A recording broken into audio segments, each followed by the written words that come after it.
Hello and welcome to the HistoryNetwork.org podcast.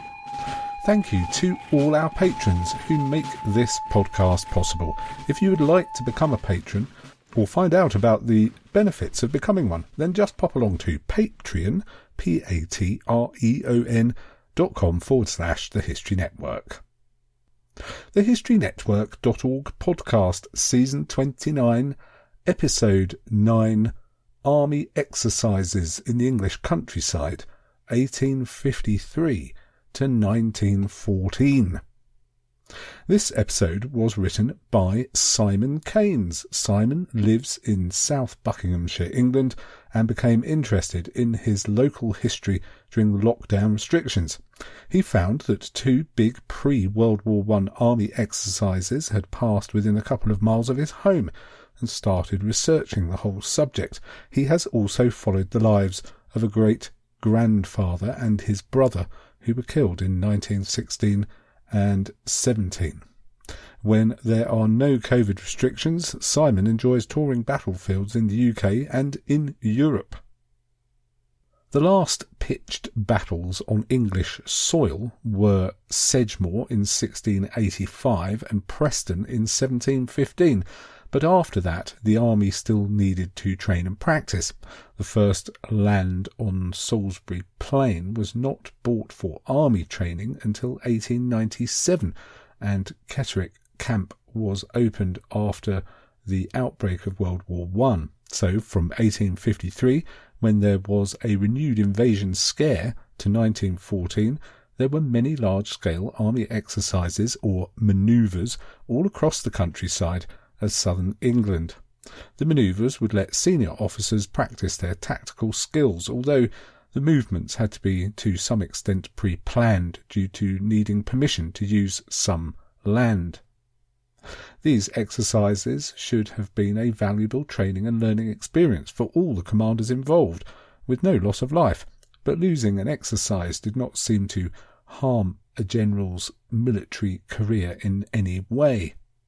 The troops would practice overcoming the obstacles to getting large numbers of men and guns across the countryside, building temporary bridges, keeping well supplied and setting up efficient camps. Trench digging was quite restricted by the local landowners. The fighting could not be too realistic, but they could fire blanks from rifles and artillery, and umpires decided who had died. Unfortunately, when machine guns came into use, there was no blank ammunition, so they tended to be less noticed in exercises. There was a whole page of regulations saying where troops could not cross, and other rules such as not firing guns where they might blow seed heads off. Until 1853, the army had usually been scattered across the country, partly for a policing role, but in the summer of that year, the first annual army camp was formed at Cobham, 30 miles southwest of London, which was heathland without many villagers and farmers to be disturbed. The camp was used for training and local exercises, and the general public were given a liberal freedom to look around. There were over 8,000 men, 1,500 horses and 24 guns. In 1854, a permanent army base was set up at Aldershot, on similar land 10 miles further out. The Royal Military College had moved to Sandhurst, only 10 miles from Aldershot, in 1812. This area southwest of London became the Army Centre of Operations, with troops sent out from there on exercises to places conveniently nearby. The Militia Bill in 1852 created a force of 80,000 volunteers, and a separate force of volunteers was also gradually formed, reaching 100,000 by 1859. These part-time soldiers all needed training at annual camps, practising with the regular army. The exercises often imagined a scenario of an enemy landing on the coast and trying to capture London. This was not just a practice for some foreign war. There was a serious fear of an invasion from France, almost continually from around 1840 to the signing of the Entente Cordiale in 1904 with a constant stream of books, such as The Peril of Portsmouth. When Napoleon III, a nephew of the first Napoleon, came to power in France in 1845, the panic grew worse. As naval ships became faster, there would be less warning of a sudden invasion. In 1859, the Prime Minister, Lord Palmerston, pushed through a bill to build defences around 19 naval bases, particularly at Portsmouth, not just the forts on the hills above Portsmouth, but all around, including in the waters of the Solent. The name Palmerston's Follies may have started because the guns on the hill were facing inland to defend Portsmouth from an invader who had landed elsewhere, although this arrangement would certainly have helped the defence of Singapore in 1942. The highly popular book The Battle of Dorking in 1871 had imagined an enemy breaking through a gap in the North Downs to reach London.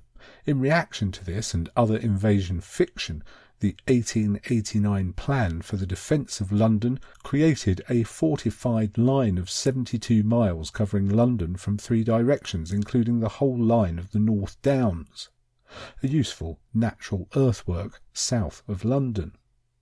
The defence would also need 200,000 soldiers and 400 guns. The Thames estuary was well defended by forts, so any French invading force would likely approach from the south. There were army exercises in most years, with scenarios which seemed to be partly influenced by these popular fears. Just a few will be described here. The Portsmouth defences were tested in April 1868, although not around the forts on the hill to avoid having to pay compensation. The planners were not sure how many volunteers would turn up. It seemed to be entirely their choice, but they hoped that the defensive lines at Portsmouth would attract more men for an interesting exercise, and were pleased when 30,000 men arrived, plus units of the regular army and navy were available. There were 22,000 at Dover the previous year and 25,000 in an earlier exercise in Brighton, on the coast due south of London. The railways were also tested, getting as many men and guns to Portsmouth as quickly as possible, as though there were a real surprise invasion. The plan for the exercise was partly made to give the thousands of spectators a good view, for instance on the steep slope below the forts. The local newspapers described the actions as very realistic, and the troops seemed well organised and keen. There were 48-pounder guns making thick smoke across the battlefield, and the rattle of musketry, while skirmish lines clashed and advanced or retreated, and the action swept right across the exercise area of several square miles. The Navy brought in gunboats towing other barges full of soldiers to fire on the enemy trying to reach Portsmouth along the coast. Soldiers moved rapidly and precisely. Pontoon bridges were quickly thrown up and used. There was enthusiastic fighting in the village of Cosham, through the streets, passages and stables, so maybe hand-to-hand with bayonets, but there were no accidents reported. The enemy finally retreated. Portsmouth was saved. There were large manoeuvres in 1898, just before the Boer War. The enemy, Blue Army, was assumed to land along the south-west coast between Weymouth and Swanage, and advanced in the direction of London against the defending Red Army. A total of 50,000 men, 9,450 horses, and 226 guns and machine guns took part in the exercise, and even a balloon corps. General Sir Redvers Buller was commander of the invading forces. He was made commander of all the real British Army forces in the Second Boer War a year later, despite his disastrous performance in these exercises. During their advance from the coast, General Buller's forces had their own exercise. Half the force under Buller tried to capture the town of Blandford Forum, defended by Colonel Settle, all watched by a large audience. The defenders were in trenches, well positioned, with a clear field of fire, and the commander-in-chief, watching the exercise, thought that Buller's massed attacks in columns would have been hammered and mangled by the defenders' artillery, so he was defeated by his subordinate. For around 7 days the invading and defending armies fought a series of battles in Wiltshire, ranging far and wide. There was even a battle of Stonehenge. The battles usually finished by noon with a ceasefire. They were reported and analysed in detail by the national newspapers each day. Both sides made repeated attacks, bunched up into dense columns which were judged to be destroyed by the artillery. In one battle a brigade advanced until it was surrounded on 3 sides by enemy infantry and guns, and retreated into a huddled mass too crowded to fire. Critics claim that General Buller lost nearly every battle in these exercises, in a similar way that he lost many battles in the Second Boer War the next year, trying to attack defended positions, gaining the nickname of Sir Reverse Buller. In autumn 1905 there was a small-scale exercise in the Chilton Hills, but the press reporting of this shows some of the issues of trying to manoeuvre an army through the civilian population.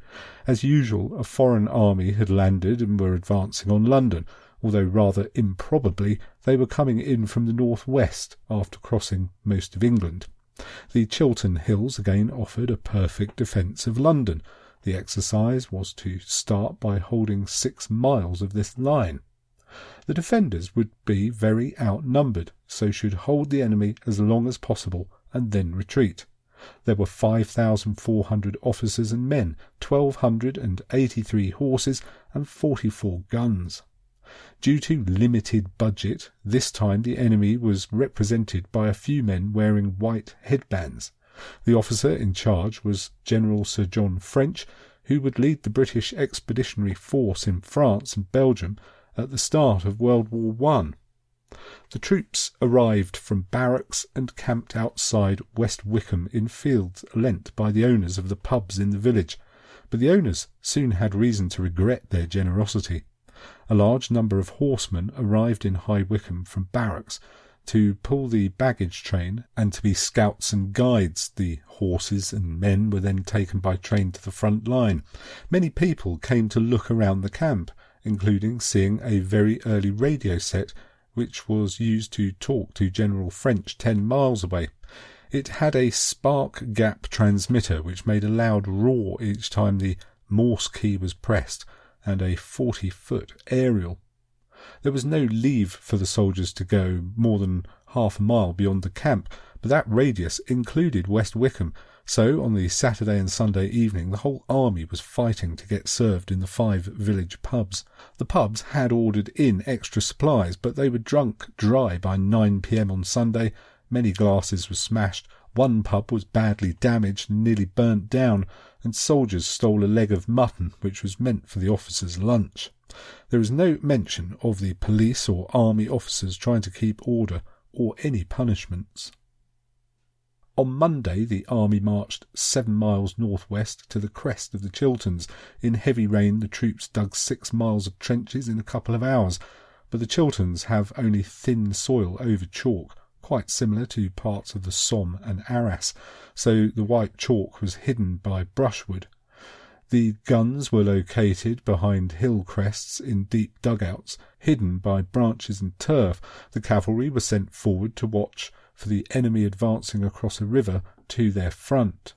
The enemy advanced on General French's centre, but the guns on the ridge fired blanks and the umpires decided the attack had been stopped.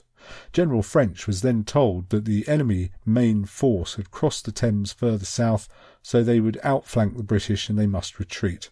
The rain was too heavy for a night march, so French called a temporary ceasefire, but the troops still had to fill in all the trenches and repair the damage to the countryside.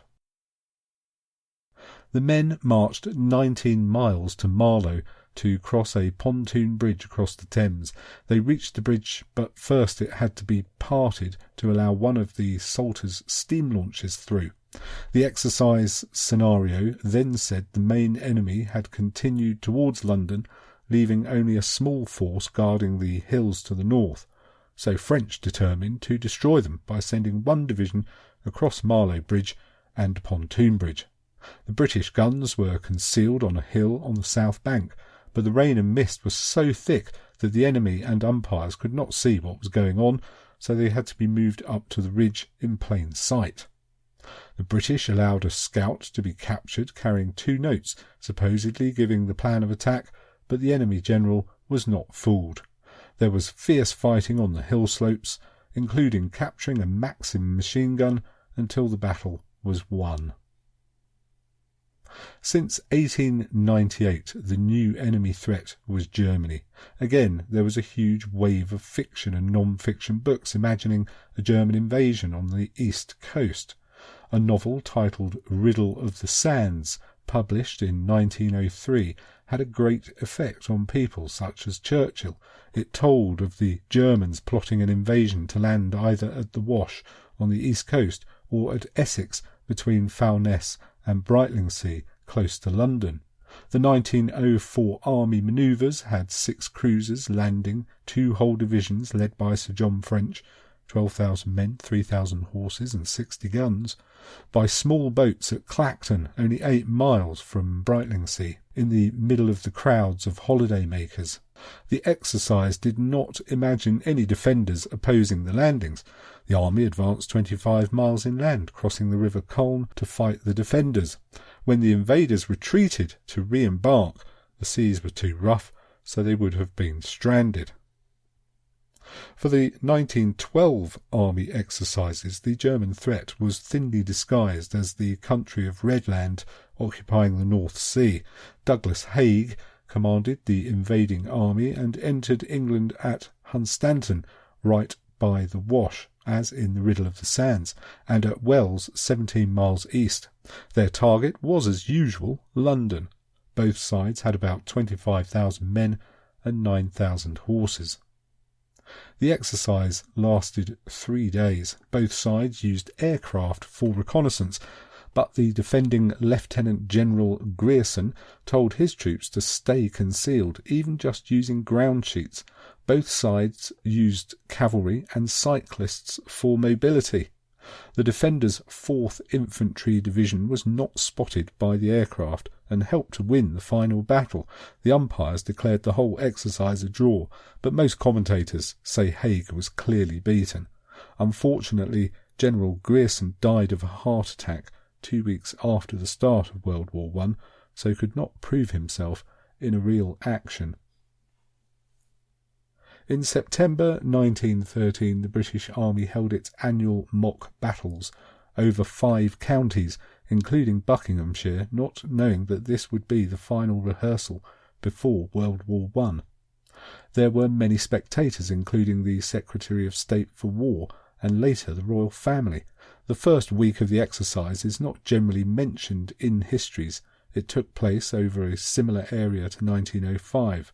Douglas Haig, who commanded half the British Army in France at the start of World War I, was given 25,000 troops and had to march from Aldershot, cross the Thames and advance north to capture a target on the top of an isolated ridge in the Chiltons.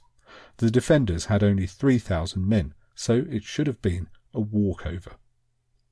Haig's problems started when the bridges across the Thames were declared destroyed. In an exercise, this was done by the defence just posting a notice on the bridge, very annoying for the attackers. A cartoon from Punch magazine showed soldiers strolling across a bridge, but an umpire shouts, "This bridge is supposed to be destroyed." The soldiers reply, "That's okay, we're supposed to be swimming." On Monday, Haig's troops tried to build a bridge across the Thames at Medmenham, but a small group of Scots Guards infantry were hidden on the north bank and caused heavy losses before the engineers finally built a rough pontoon bridge. The bridge became very muddy, so 2 sets of horses pulling heavy wagons slipped off. 3 horses drowned despite soldiers diving in to try to cut the reins, all watched by thousands of horrified spectators. After that, soldiers were ordered to drag guns across the bridge instead, which was not particularly safe either. The army crossed the bridge and on to Marlowe. Many real minor injuries cases went to railway stations to be taken to hospital before the fighting had hardly started. On Tuesday, the defenders held a strong position with trenches on the hill north of Marlowe. The defenders had hidden their guns and laid barbed wire. The newspaper says that Haig was making no progress until he finally asked for 3 spotter planes to be sent up. 33 aircraft were used in total in all these exercises, and the defenders also sent an airship south to spy on Marlowe. Umpires ruled that the airships would be able to shoot down any aeroplanes, so imagining a future time where both planes and airships would be armed. Troops practised hiding from spotter aircraft. The planes had to stay high to avoid fire from the ground, so they did not have a good view, although a large crowd of spectators following the action could give the game away. After a musketry fight, the defenders finally retreated further north. Haig threw in 15,000 men to attack towards High Wycombe after fierce fighting across a commanding ridge. Troops on bicycles patrolled the flanks. The attackers brought up many batteries of field artillery and even 60-pounders of the heavy artillery. This force finally managed to destroy the defenders, but they had held out as long as possible. A second division of the attackers had headed west towards the nearest village to the target, Stonehenge, passing through smaller hamlets on the way. The Irish and Coldstream Guards surprised a defenders' cavalry unit as they burst out of the trees into one of the hamlets.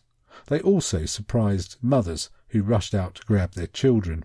One crying little girl was caught between the 2 lines of soldiers as they lay firing across the street, but they stopped to let her run to her mum. The force rushed on to Stonehenge, which was defended with trenches and barbed wire, but the sappers cut the wire and the defenders were forced out towards their base at the target of Bleedlow Ridge, their staff just avoiding being captured. Meanwhile, a cavalry brigade made a huge 18-mile loop to the west to try to capture the target from behind. Everyone lost track of them for a while, and they may have cheated by going outside the official exercise area. The defence spotted them and sent the Grenadiers and Black Watch to block the attack, arriving with just 10 minutes to spare. There was a ceasefire while the troops rested in a large camp near West Wycombe. On Friday, General Haig would have to win the hard way with a frontal assault on the steep slopes up to the ridge in what the press called the Battle of Bleedlow Ridge. The defence included a Maxim machine gun facing the school. Haig's forces moved up to the ridge from all directions under the cover of mist. The battle raged all around the ridge, attack and counter-attack, but finally Haig's men climbed up a steep slope to the ridge and got to within 1,500 yards of the objective by the end of the exercise.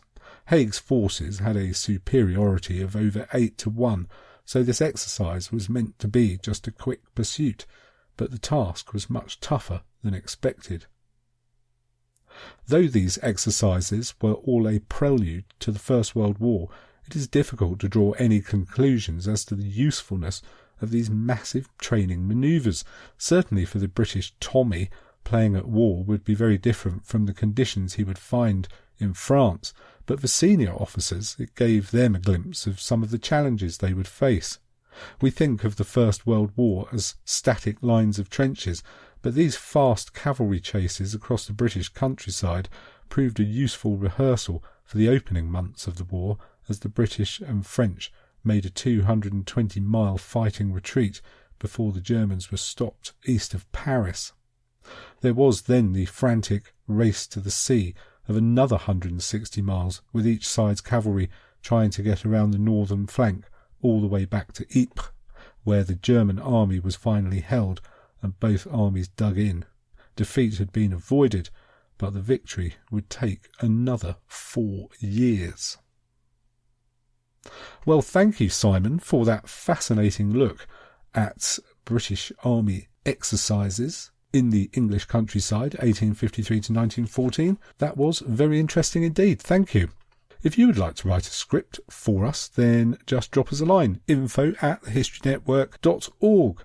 And once again, if you'd like to become a patron of the podcast, just pop along to patreon.com/thehistorynetwork.